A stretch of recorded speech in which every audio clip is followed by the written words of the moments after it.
packages come with a maximum volume, I guess. What shloka were we on? 29th. 7 and 28 together, right?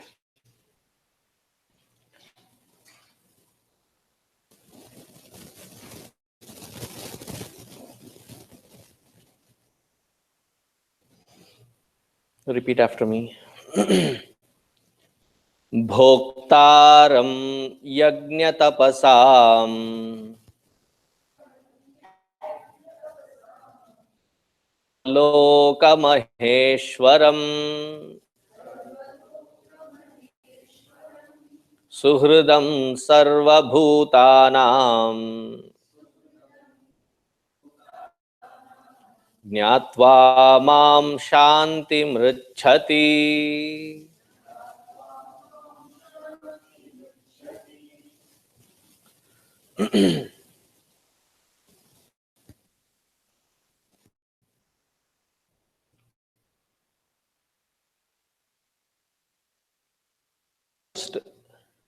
Elusive,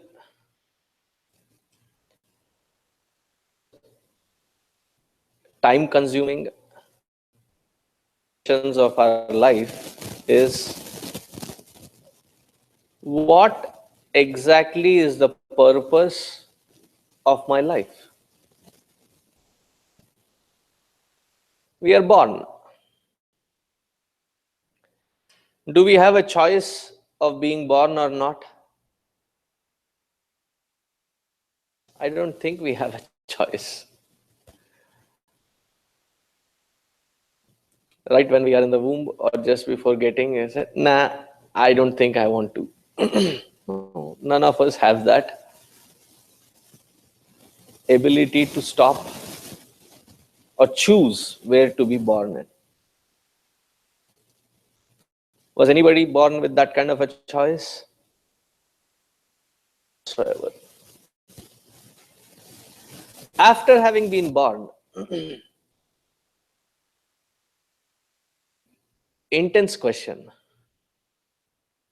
Why am I being born? What is the purpose? What should I be doing? Eat, sleep, find some security.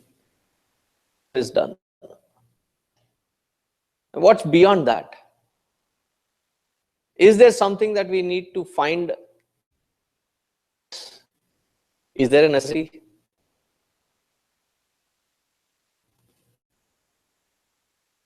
A human being psychologically cannot settle for less. We are constantly in search. Every society, every culture,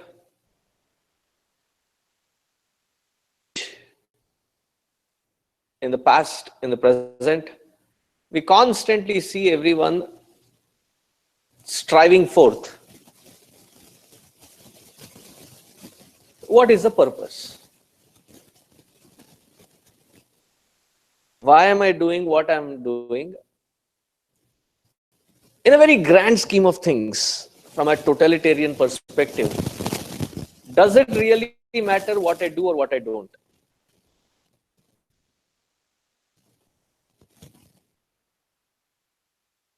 A serious question. Have you ever crossed such questioning in your life? Answers? I would like to hear them if you have found those answers. Strange, right? We are born. Our parents said, study. Then they said, go find a job. Done. I chose not to go into that path. That's a different story. Get married. As soon as you get married, what is the next pressure?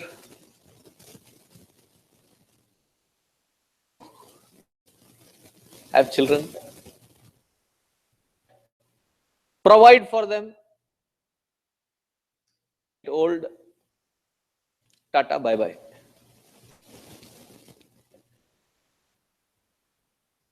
Anything else? Because generations after generations, we as human beings have done only that.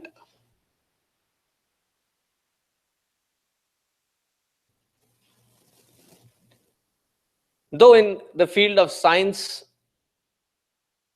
economics, politics, geography, outer space, we have explored. We tried poking around with everything.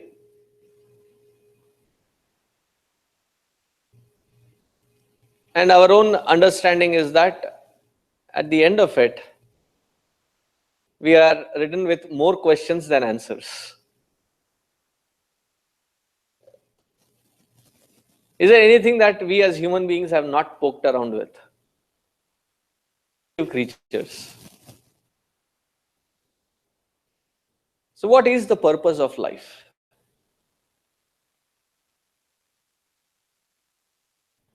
What should I be doing? There are multiple sounds here layering, so bear with me. One is acting up, then the vent is acting up. What do you think that it is the purpose of life? We have the youngest one to the oldest one, all in between as well. So you have different age groups. Have you nailed down what is the purpose of life? To be happy. You don't feel sorry that I just picked on you saying you are the oldest one in the group. You should be proud of it.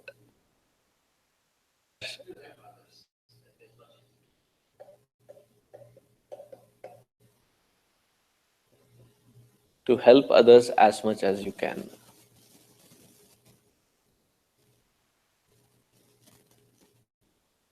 With the different kinds of things we learn, grow, condition ourselves, this much to be able to help others.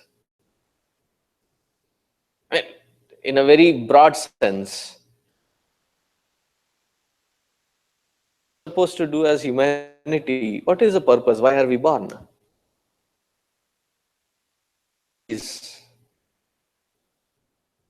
Have tried exploring this aspect.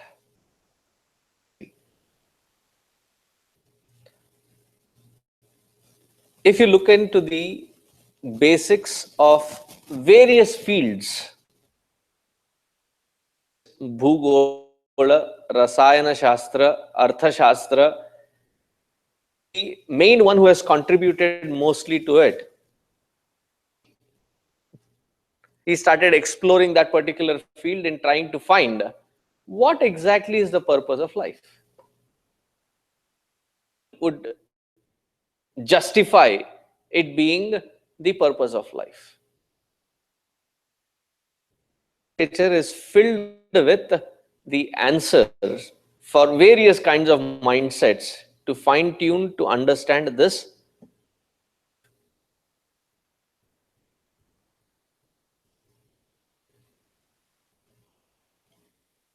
As Shilpam nailed it,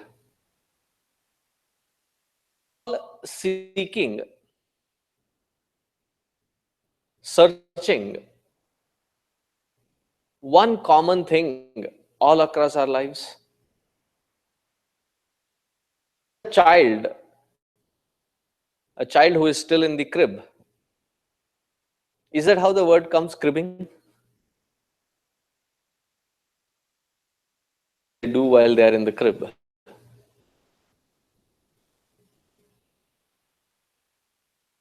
Do you understand when the child cries, what the child is crying for?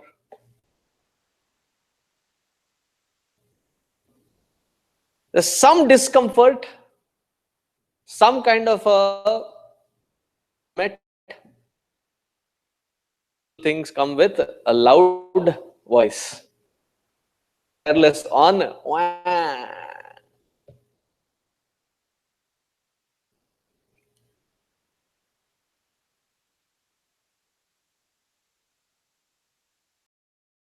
Able to decipher as to why that fellow is crying.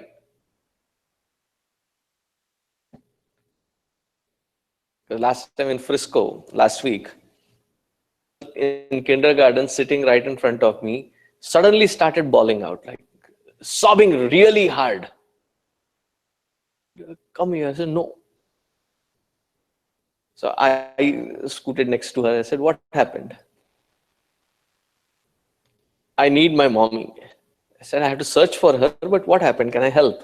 No. I mean, to deal with somebody who can speak itself is difficult. Have a vocabulary, does not know what to say. That fellow is crying. As fathers, were you able to, as mothers, were you able to identify? No?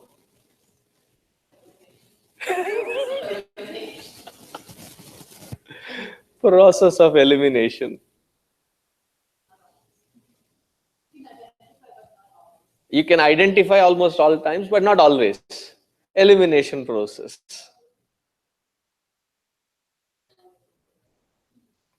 Those who think that they have grown up, there's a different ball game altogether.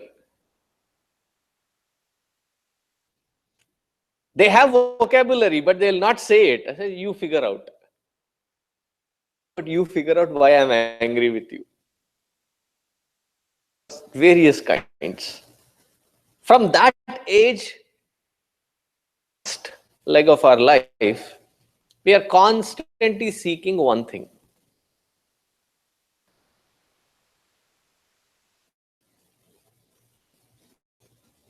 We may not even know that we are seeking that. But the search is constant. One of us is intensely striving forth to find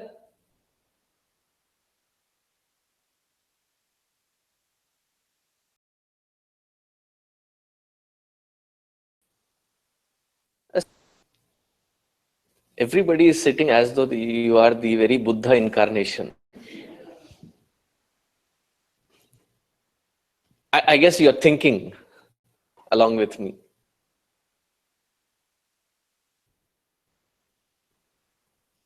Have you already found happiness?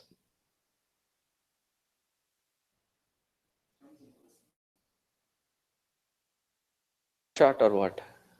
Burst shot. Even if it comes, it is momentary.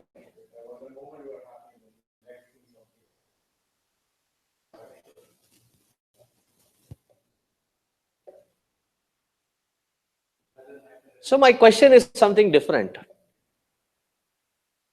To be happy. Maybe we are seeking something wrong. My thinking pattern is a little vichitra. Maybe we were not supposed to be happy. Maybe we were supposed to be content with being miserable.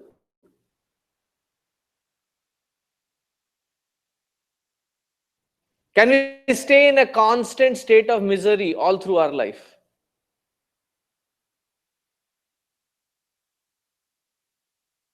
की दुनिया से होके मजबूर.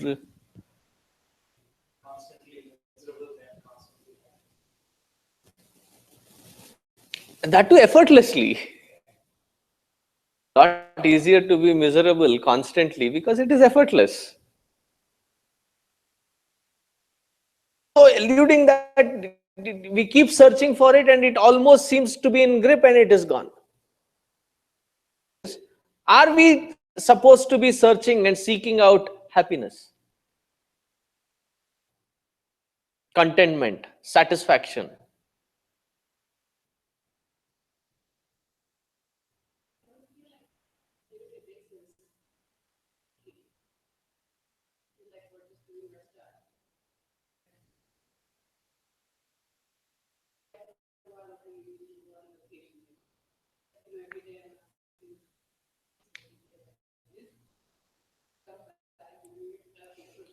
So let me put this question. I mean, her contention is, I'm not actively seeking for happiness, satisfaction, or joy. I just keep doing what I'm doing or what I'm supposed to do. And maybe once in a while take a vacation or something or a break. And in expectation of one more in future, then continue with what I have to do.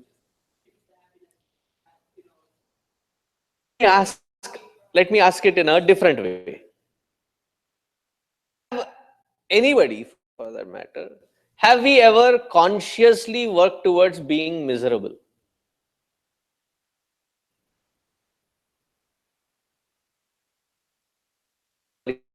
Why not? Have we ever consciously tried to be miserable?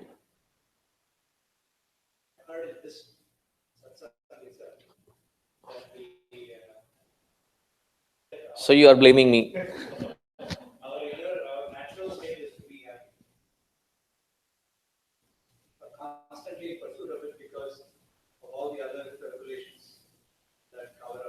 We'll come to that point. But at this point, we are not consciously striving for, searching, seeking.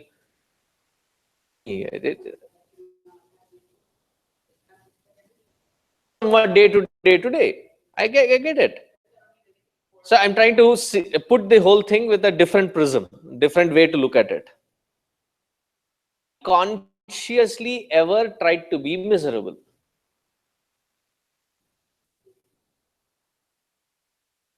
A person like me who loves spicy food. Oh, my range is from 0 to 10. I love 15. Careful with this, because one amma made a sautéed dish of habaneros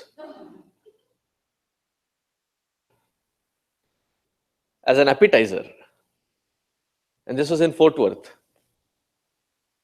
Not that she didn't realize that what she was serving was habaneros. She thought they were baby bell peppers. And 10, 12 of them, she sautéed them. Oh, she did? 10, 12 of them. The thing with habaneros is, it doesn't hit you here, or anywhere in the mouth.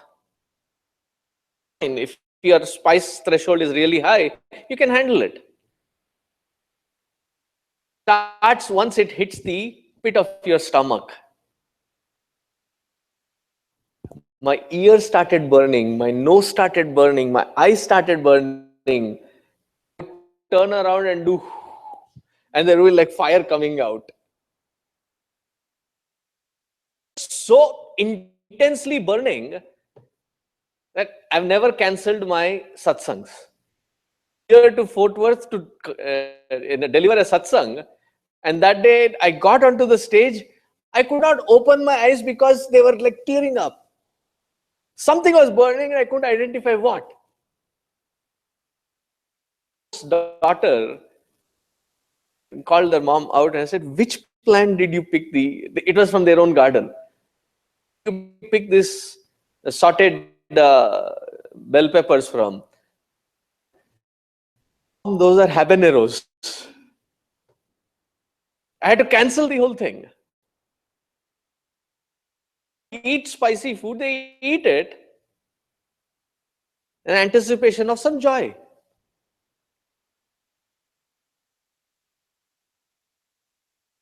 Never ever consciously put an effort to be.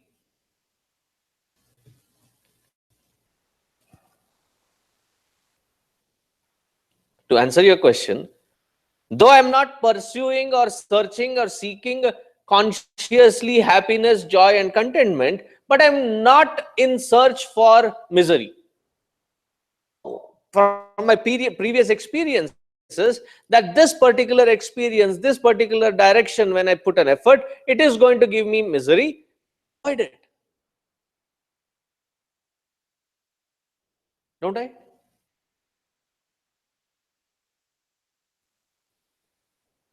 And that brings us back to the point that he was making, that why are we so compelled to search, avoid misery and search happiness?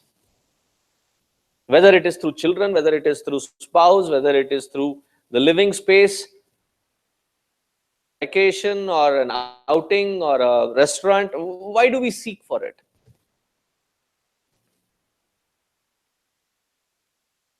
She's found that the intensity of search is so unilateral, unidirectional. Searching and seeking it in all kinds of things. Because that happens to be our nature and that is our home. And in an effort to reach to that home base,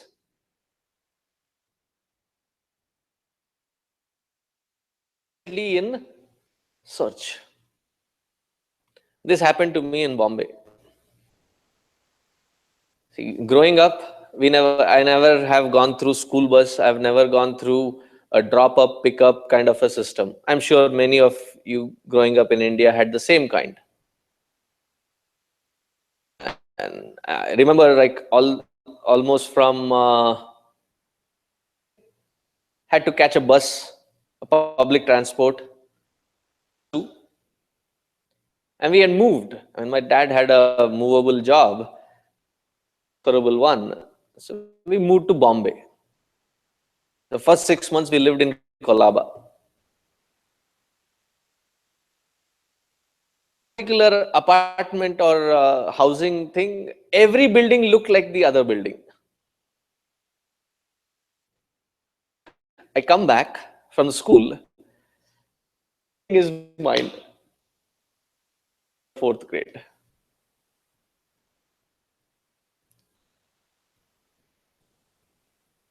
I had too much of pride to go ask someone to show me. I went around and round and round. And finally panicked. One corner, which looked familiar, stood there crying. Somebody who saw me said, "Why are you crying?" I said, "I forgot my way home." I was quite talkative even at that age. I asked for details. I found the direction for me. It was the street next to it. The buildings being the same, we couldn't recognize it. Something like our search too. We keep searching for it all over.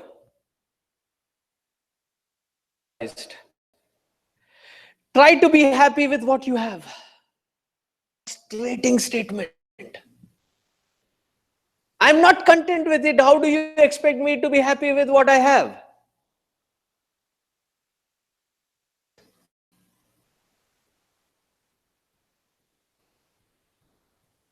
So here in this particular shloka, very beautiful definition. How to find that shanti? You will find that shanti or peace which cannot be shattered by any experience, however overwhelming. Find it. So the earlier 3 lines describe that. Where do we find this happiness?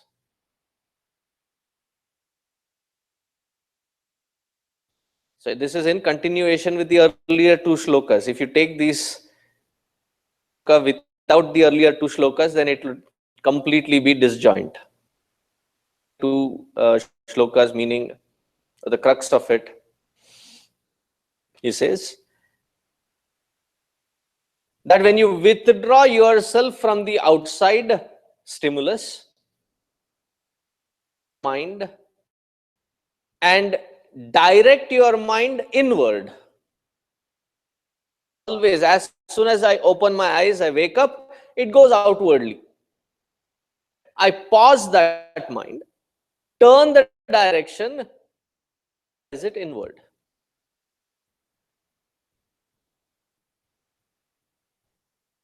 बहिर्बाह्यान् चक्षुश्चैवान्तरे भ्रुवोः प्राणापानौ समौ कृत्वा नासाभ्यन्तरचारिणौ. We discuss those steps.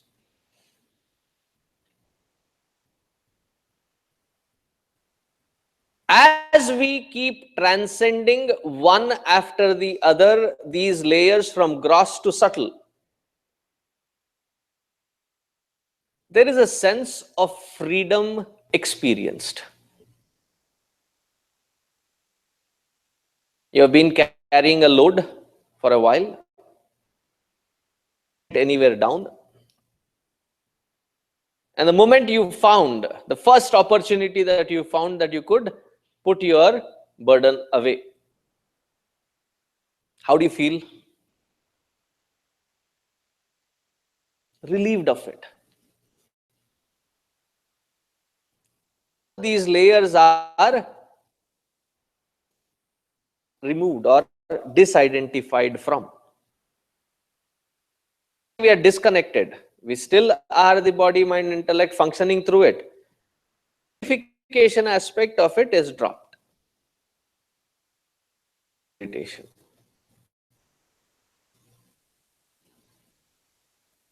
There, deep inside, beyond the realm of thought, this immense peace, indestructible.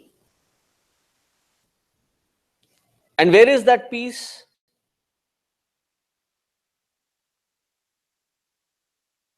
Peace is not the absence of sound.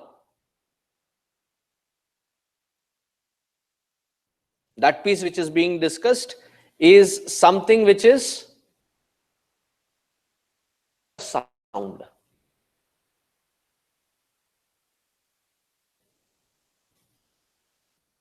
And this experience has not been experienced by us through any other interaction so far.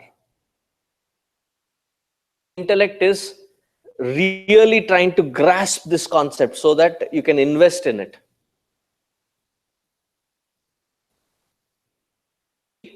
Quite a challenge because the intellect can grasp already experienced quite efficiently.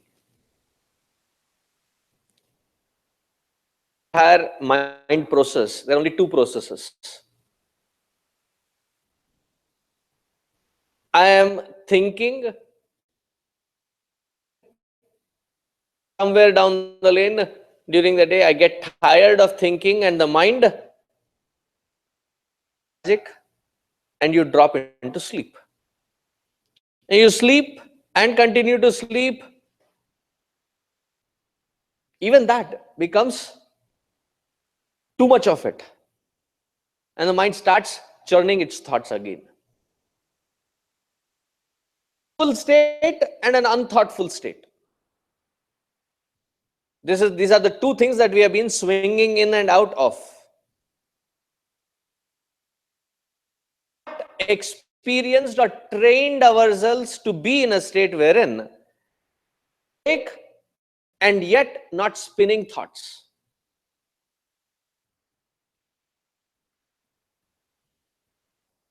It's like you have anywhere. Recently, I was in Florida. I realized how pampered Texas is.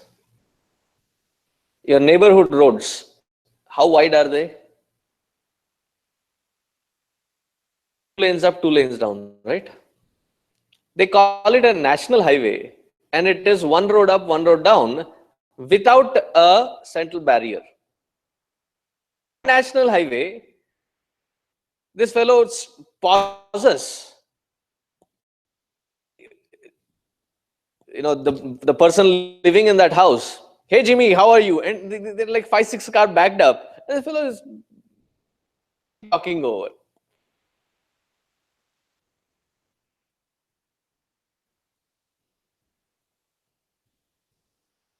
So being in that Floridian experience,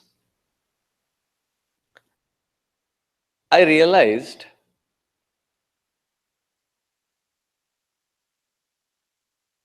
either have an engine which is constantly moving, never an intermediate phase wherein it is on, like the fellow who stopped the entire traffic. So the question is it even possible?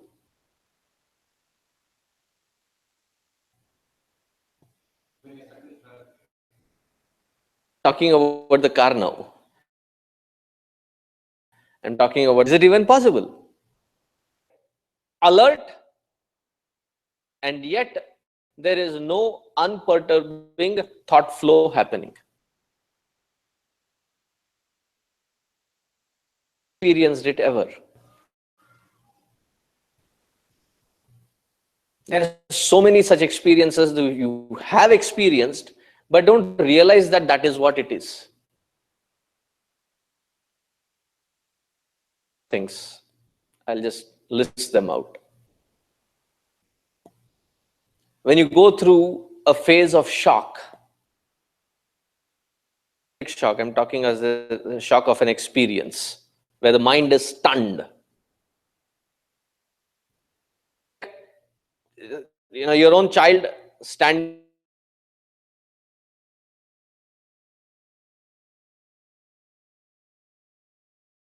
behind the child out.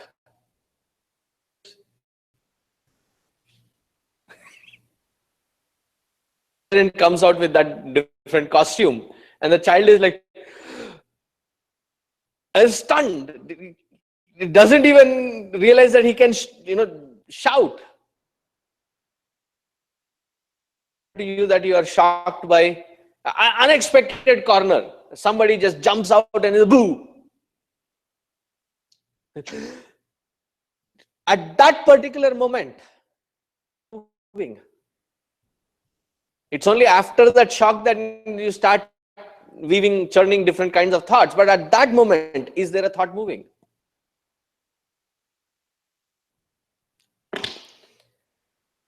The second experience.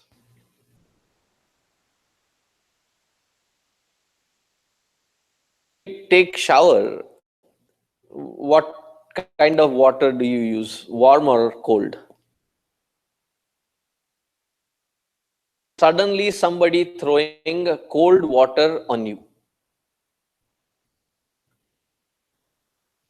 An unintended ALS challenge.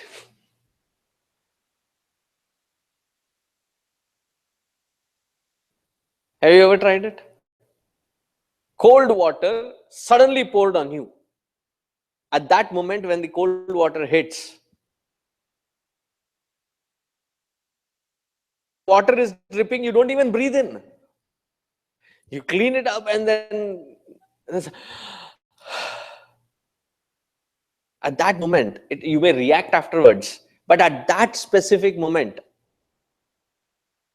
you're alert, you're awake.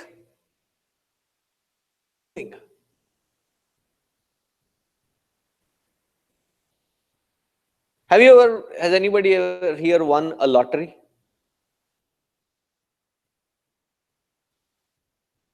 Yes, no? Nah. The quantum of impact, $5 is not even worth the ticket cost. Did you go get that $5? Just for the fun of it.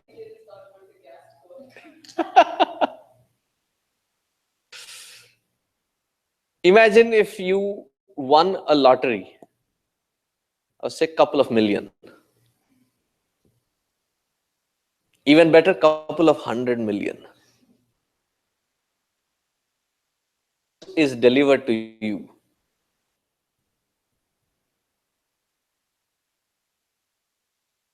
Something that kind of a stunning experience.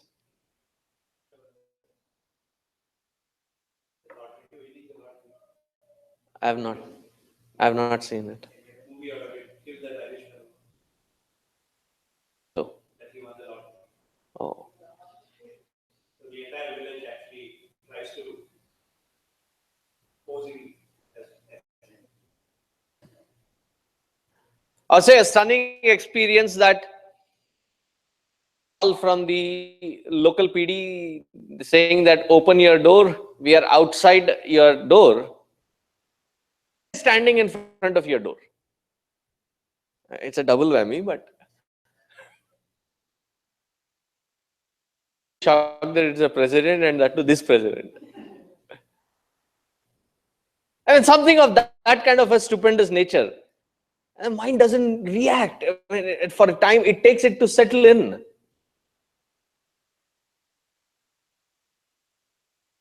You are awake, you're alert, there is no thought flowing in.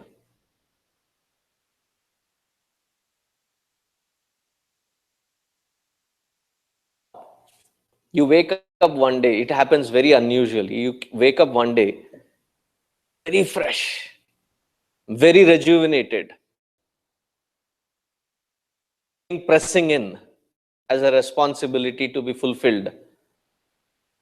The mind is quiet. You feel that silence within. Various kinds of phases wherein I'm trying to identify that there is an awakeful state and yet there is no thoughtful state. But alas, it is a temporary phase. But it can be achieved as a state of convenience by disciplined training. And Bhagavan says here that you can experience this, experiencing and interacting with the world outside or not, that silence within. It is not to be somewhere secluded to find this peace. Even when you are interacting with the world outside. Yajna tapasam. And it is this profound silence which is called God in.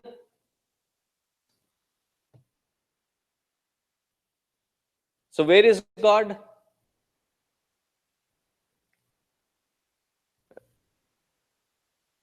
I was just waiting for somebody to say that. It is a wrong statement again.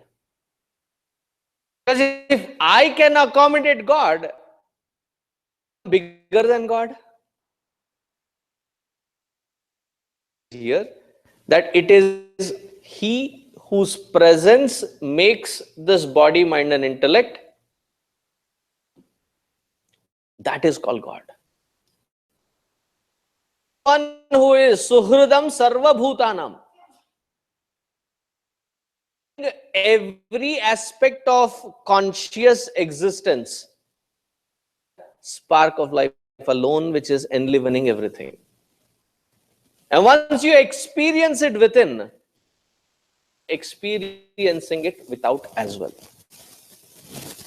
And that process can be ascertained is called dhyana.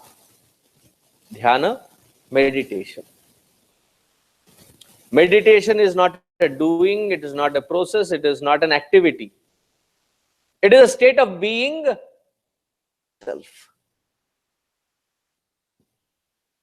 And what is the benefit of this meditation?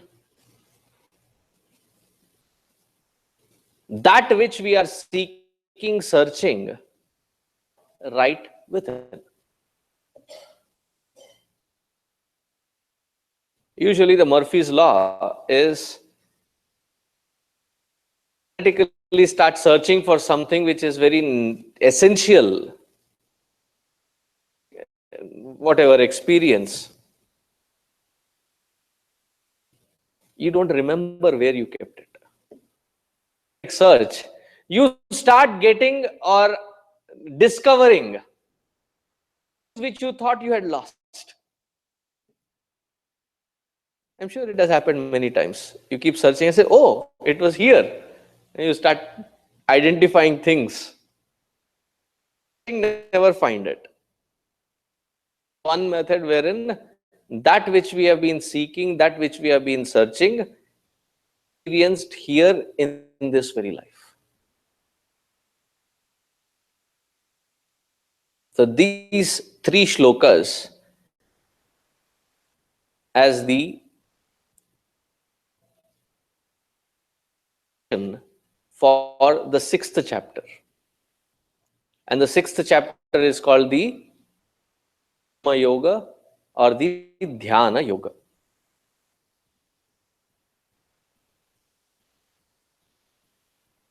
So we'll start learning about the nuances path called meditation. His own words. Who has tried to find it, it is Bhagavan himself showing us the path. So far, if you have missed these sessions, it's fine. For the sixth chapter, please don't miss the sessions.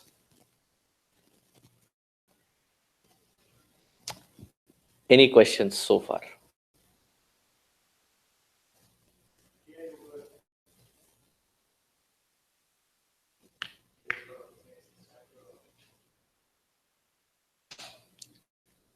Kriya Yoga, the purpose of Kriya Yoga is to find a method to stop the mind chatter. Beyond that, but here, it's not that I'm making it up. Is the one who is attributed to that path. So there are a couple of names for that path, Kriya Yoga. Ashtanga Yoga, Raja Yoga. They're all different names of the same path, which is attributed to. So in the very first sutra of the Yoga Sutras, or second sutra, he says, Yoga Chitta Vritti Nirodha is used, or this path of Kriya Yoga is used to the unwilling thoughts moving about. And it does its job. It is still a temporary state. To go beyond that, use this path of meditation. Dharana, dhyana, samadhi has to be acquired.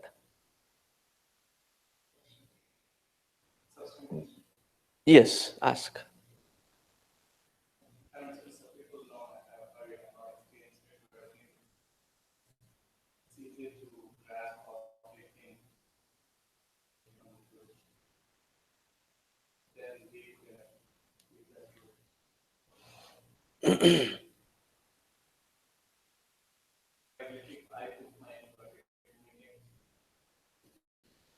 Something of a conviction that has to be changed.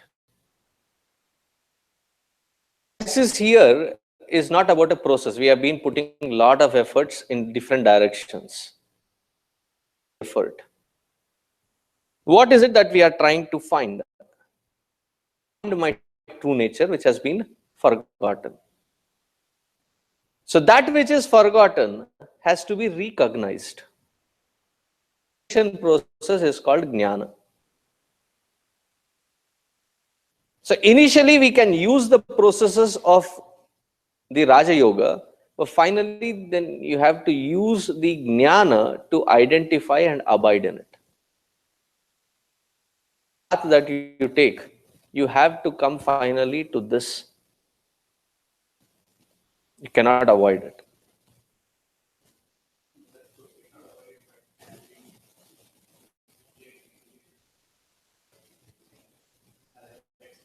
We need not even go through that path at all. Go through that path at all.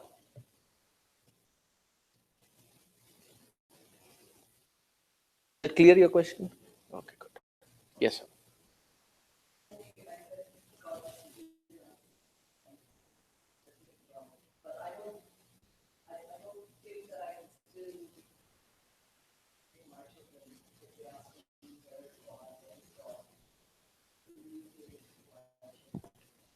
First, if you are convinced, then you are able to convince or give a convincing answer to the, including the children. So, where is God? That is God because of who we are alive. Is that a concept that the child can understand? It is a plant, animal, bird, or a human. Is that because of who we see the spark of life? Life is called God. Is it a good definition that you can deliver? Your question is answered.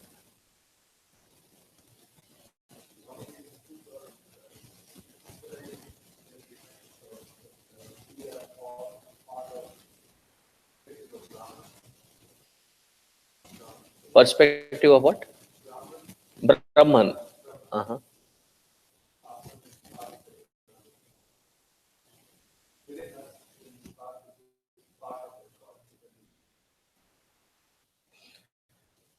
I would not say that it is a wrong perspective, perspective. At this point, when I am completely, thoroughly identified with this body, is the Almighty, and I am the servant, I am the dasa. Then you identify that there is, and I am a part of that whole because there are certain aspects of it reflect here as well, which is what you're telling. Then the next is to identify that that which I've been seeing as something other than me is nothing but my very true nature. Aham Brahmasmi. So that is the final culmination. We grow to that level. That clarifies your question. Good. I'm in a good strike mode today. 3 questions answered, 3 questions. Have you on demand take the state of this Swamiji? And if so, how was the experience? Can you share? So his question is, on demand, achieved that state of bliss. It is not like a pay-per-view channel. No, you said accidentally we might experience it. So to distinguish that from accidental. I know where you're coming from. And demand. So to demand it, or you don't need to will it, is that it is your very nature. You don't need to demand it. You know I am that. And when you function in the outside world, perspective not as a body, but using the body to express that I am happiness, I am not searching for happiness. So wherever I am, whatever my interaction is, extend that happiness to everyone. And when I say that, I also include that the expression of extending that happiness need not be always in a very make-believe kind of a system, that it is always a, how do I say it, as if you are on a high. They're always, smiling face and then, beaming eyes and nothing like that. Expression of that happiness can be in a corrective method.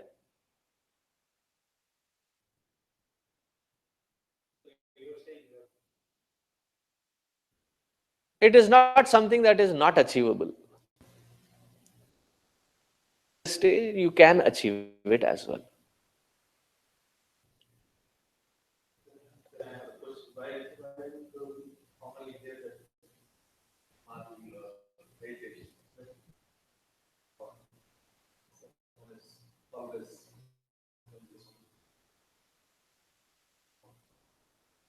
not kept any kind of propaganda PR group who can publicize that. It is not necessary. Who is it that demands such kind of publicity?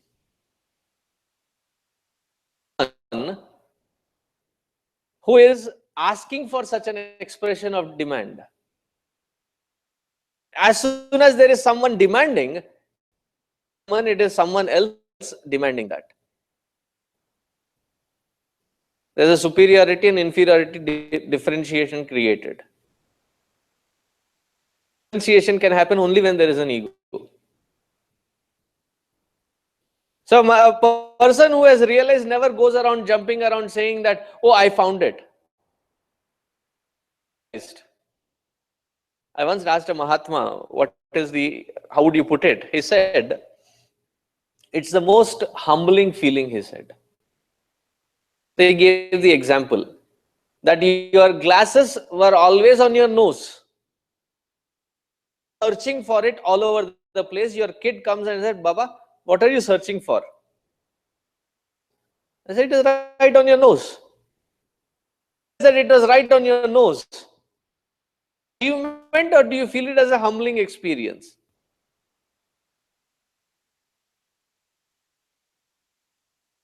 A humbling experience. And the one who would demand to be recognized is already evaporated. Necessity or no jumping experience to be recognized, saying that please recognize me as a realized one, is as common as everyone.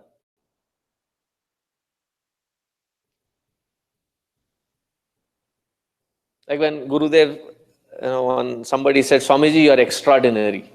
His immediate answer was, yes, I am an extra among the ordinary. Because there is nothing more specific or something of a great achievement to your own true nature, which you have forgotten. You're getting the gist of it? Who is trying to demand a recognition, it can only be the ego. Ego existing, they are not realized.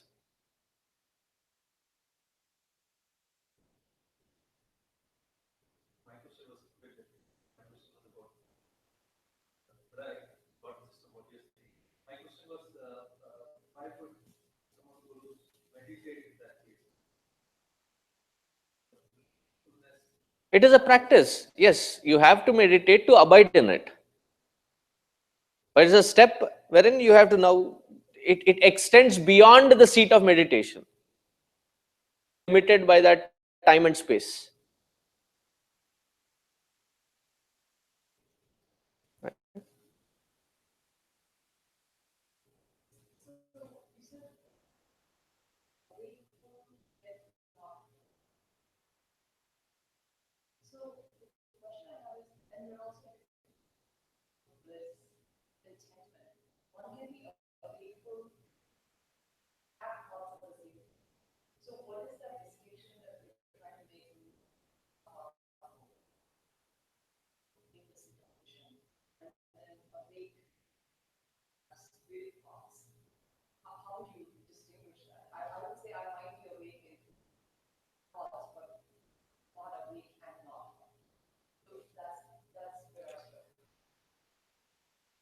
Understand being awake and not having thought.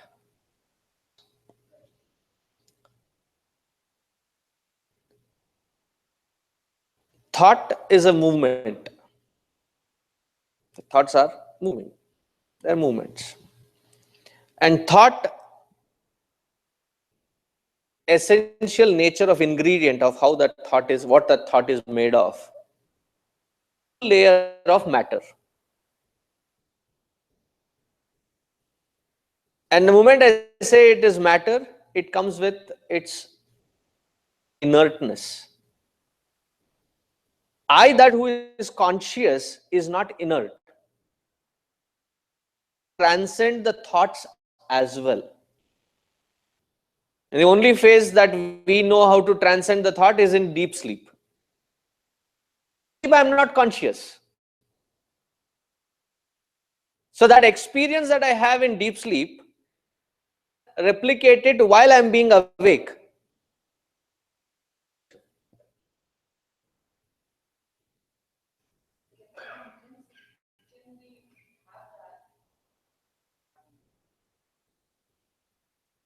Can we have the state of interacting? You do require thoughts.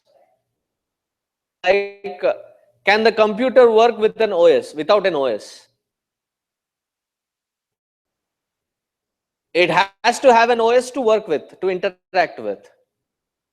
Mind is like the OS, or the operating, interact with the world, being the thought, or someone who is using the thought to interact. There's a huge difference. I know I am consciousness, and I know I am at that unperturbed sense of peace. And I'm using the thought to express or to interact. I pack it and put it aside because I am not that thought. That is what I meant by not having tied down by the thought.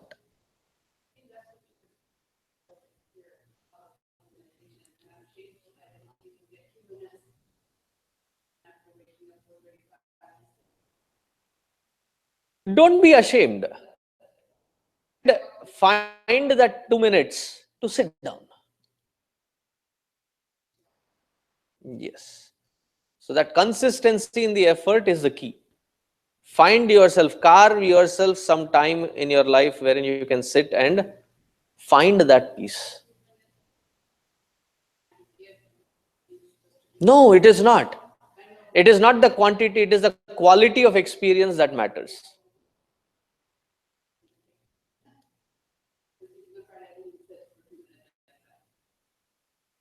So find some time. Once you get into that state, do you, does the person even get it? 5 minutes or 10 minutes? Thoughts should not be coming. Purely. There is some intention, not focus. Just don't realize how time passes. Time, so therefore you would not know how much time has passed. But to reach that, you have to start with 5 minutes. Like a painter, be just drawing one stroke. One stroke could spend hours together and would have forgotten how many hours have been spent. Somebody who is learning, put too many strokes, reached anywhere. So it is not the quantity, it is the quality. And the moment you reach that quality, you transcend. So great masters like Ramakrishna Paramahamsa and others, they said he would be standing in the Ganges for hours. At that time that he transcended, track of time and space, and he would just keep standing there. Stand in front of Kali, open the doors. He was a priest appointed by the queen. He would open the doors and he would be in trance and lost beyond time and space for offering puja, and the priest is nowhere. Of course, but he is not. His operating system is. And then comes the next stage wherein your operating system is also functional, but yet you are in that transcendental state.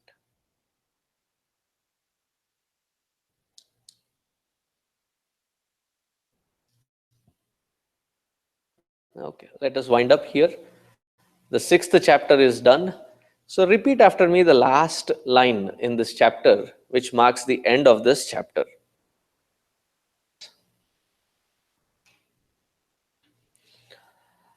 Om Tat Saditi Srimad Bhagavad Gita Su Upanishatsu Brahma Vidyayam Yoga Shastre Shri Krishna Arjuna Samvade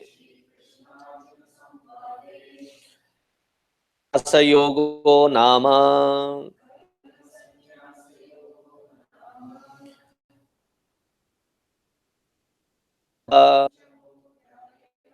Thus we come to the conclusion of the 5th chapter of Bhagavad Gita.